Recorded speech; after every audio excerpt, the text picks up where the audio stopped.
system for the implementation of the reservation policy. So that was the main discussion that took place today.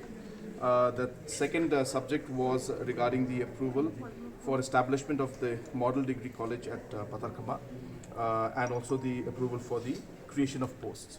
So that also was approved today in the cabinet.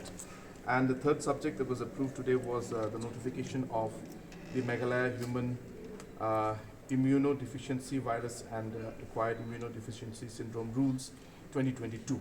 So these are the three decisions that were taken in the cabinet. So when do we expect the job recruitment will start in the state? Well, we'll be, I think tomorrow is a hearing, so let's see how things go.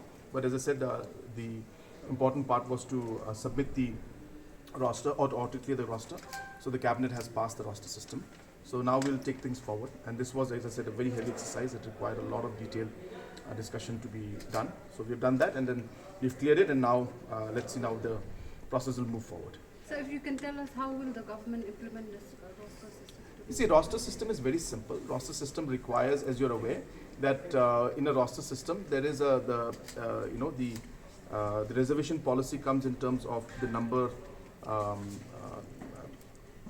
mean, I can only explain it when I give an example to you. We had implemented the roster system even for the physically challenged and disabled people, and in that there's a reservation of 4%. So how roster system works is very simple.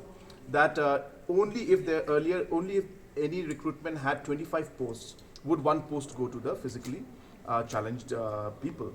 But then now with the roster system coming in, suppose there is a 10 posts that are there, then then of course there will not be any reservation for the physically challenged. And then again the next, if there are 15 posts that have come out for recruitment, then the 15th post will go to the physically challenged. So the roster system ensures that the reservation policy is implemented in letter and spirit. So that's the whole purpose. And with the roster system in place, that is what will be followed. And that was a requirement for the High Court. Sir, you had a meeting of this mining and geology department as well. Yeah, so we had discussed some issues regarding that. So that is something that is not appropriate to share right now. We are just discussing some matters, policy matters. So any word from the center about the CUT exemption?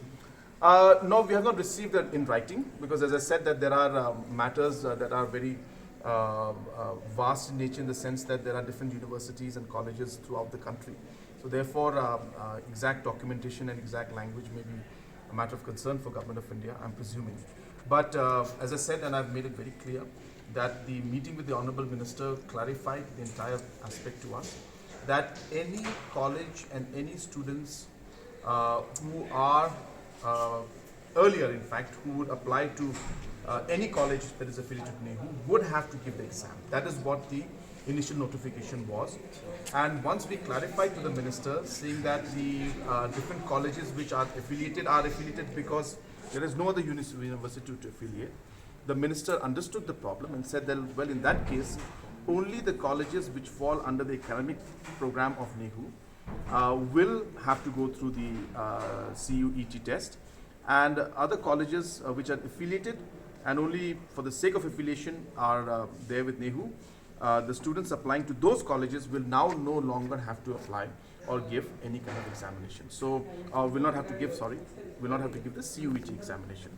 So that's what the clarification was. I'm very sure that we will receive the communication, and I want to assure the students that the commitment given by the minister is very clear, and they will not have to give the exam if they are not applying for the courses in NEHU. So the teachers are protesting in front of the secretariat, demanding the government to enhance their salaries. They also want to meet with you. Yeah. See, this is a long pending issue, and it's been there for a very long time. The financial implications are huge, running into hundreds of crores. And therefore, it's not a decision that one can take, especially with the COVID situation we faced, a lot of financial challenges we faced. So keeping all of these factors in mind, the financial implication and the financial challenges is what affects. Not only that, it affects multiple sectors. So we cannot just simply say that we'll take one decision here and expect that it will not have a multiplier effect in other sectors also. So all those aspects have to be looked into, and therefore it is not a simple decision to be taken because of the impact that is had financially. As I said, it's not a matter of 1 or 2 crores. It's hundreds and hundreds of crores with just one decision that we take. So these are the challenges that we face at this point in time. And obviously, I have met them a number of times before, if you recall, in the previous years. And we had the similar and the same discussion that time. I strongly feel that we would like to see something concrete coming up and work out. They've asked the department to look into all the options and what will be the way forward. They're preparing some things and they'll be bringing it. I'm told that they have prepared and they've brought it to me.